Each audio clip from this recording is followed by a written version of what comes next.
why I haven't been able to tell this story about what happened on the triathlon.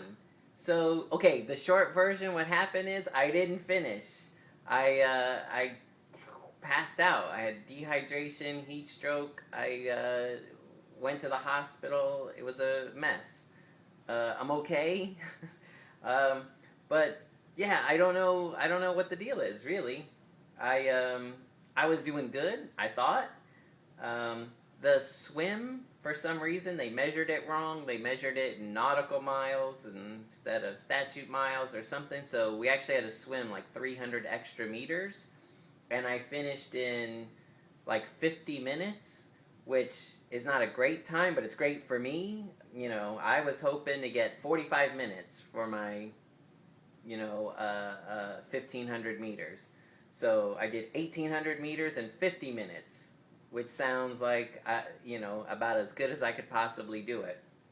And then the bike course went well. I was having fun. The bike, I averaged like 20 miles an hour on the bike, which is like way faster than I thought I could do. So I was doing good. And then the run, which also was apparently long. First, I don't know what they did measuring this course. I don't know how they've done this as the 20th one. You think they'd have this down or something. But anyway, it was hot. I was drinking water, had water with me on the run. It wasn't enough, though. And to tell you the truth, I have no idea what happened. For me, I was running. I mean, it was hot. The run part wasn't that fun. The rest of the race was actually fun. I was really enjoying it. But it was pretty miserable, the run. It was hot. I was like, God, it's just hot. I just want to finish. And I was on the second loop of the run. So I was more than halfway done. In fact, I was pretty close to being done with the whole race. I remember thinking, okay, I've got about 2 miles. Then a little while later, because I'm trying to give myself something to look. I'm like, okay, maybe it's like 10 more minutes. You got about 10 more minutes, you'll be done. Like a mile, a little bit more, mile and a half. You're done. I was running. The next thing I know, literally, it was like a jump cut. I was running, and then I was looking at the ceiling of an ambulance. No idea what happened in between. Apparently, it was a good, I don't know, it had to be at least 10 or 15 minutes in between. I heard secondhand, Alan, I think on our team, said I ran past him, and then he caught right up to me a little ways down the road, and people were trying to help me walk or pick me up or something, I don't know, and I guess then they packed me up in an ambulance. Luckily I didn't get hurt when I fell.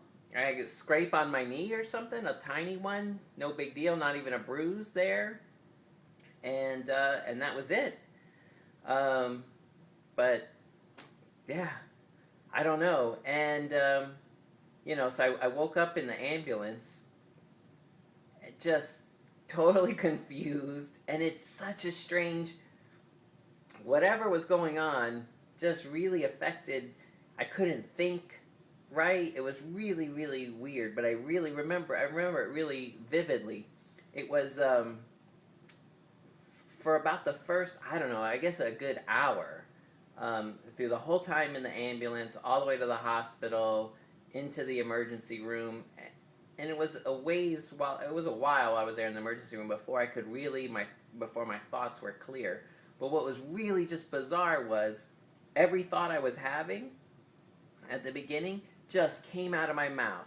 There was no way to turn it off. I don't understand what the deal was, but I was just like, what happened? I just was asking a million questions. I'm like, who are you people? Where am I? And, they were asking me questions. What year is it? Who's the president? I could answer all of those. It was when they were asking me things in the hospital, like phone numbers. Those were really hard to get right. I remember they asked me, what's your wife's phone number? And I tried to give them Rebecca's cell phone number, and the lady goes, that's too many numbers. And I'm like, hold on, let me think. Let me try it again. But the whole time, though, I was like, I felt like the kid, that video, David After Dentist? Is this real life? Yeah, this is real life. Okay, now. Okay, now I have 2 fingers. Good. I was like that. I was like, am I gonna be like this forever? I was like, am I fucked up now? Is there something wrong with me? They're like, no, you're gonna be fine.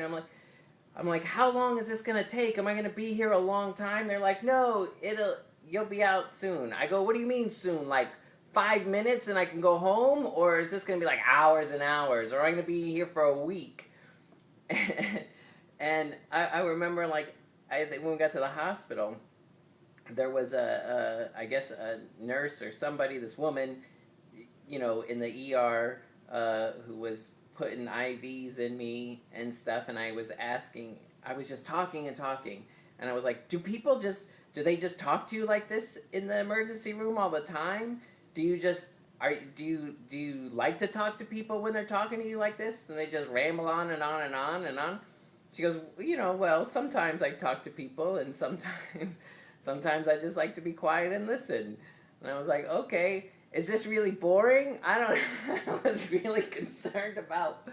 It was so strange. It was so strange, and yeah. So they kept me in the hospital for a day. I spent the night. I got out the next evening. They had to check my heart and my kidneys, and it was a long time. It was a good bunch of hours before I could really walk around and stuff, and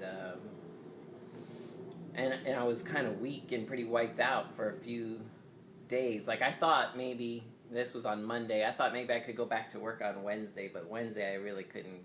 Still was out of it. Really, just tired and couldn't think right, and sleepy, and so Thursday though, I was back at work. But yeah, those first couple of days, it was just really, really strange.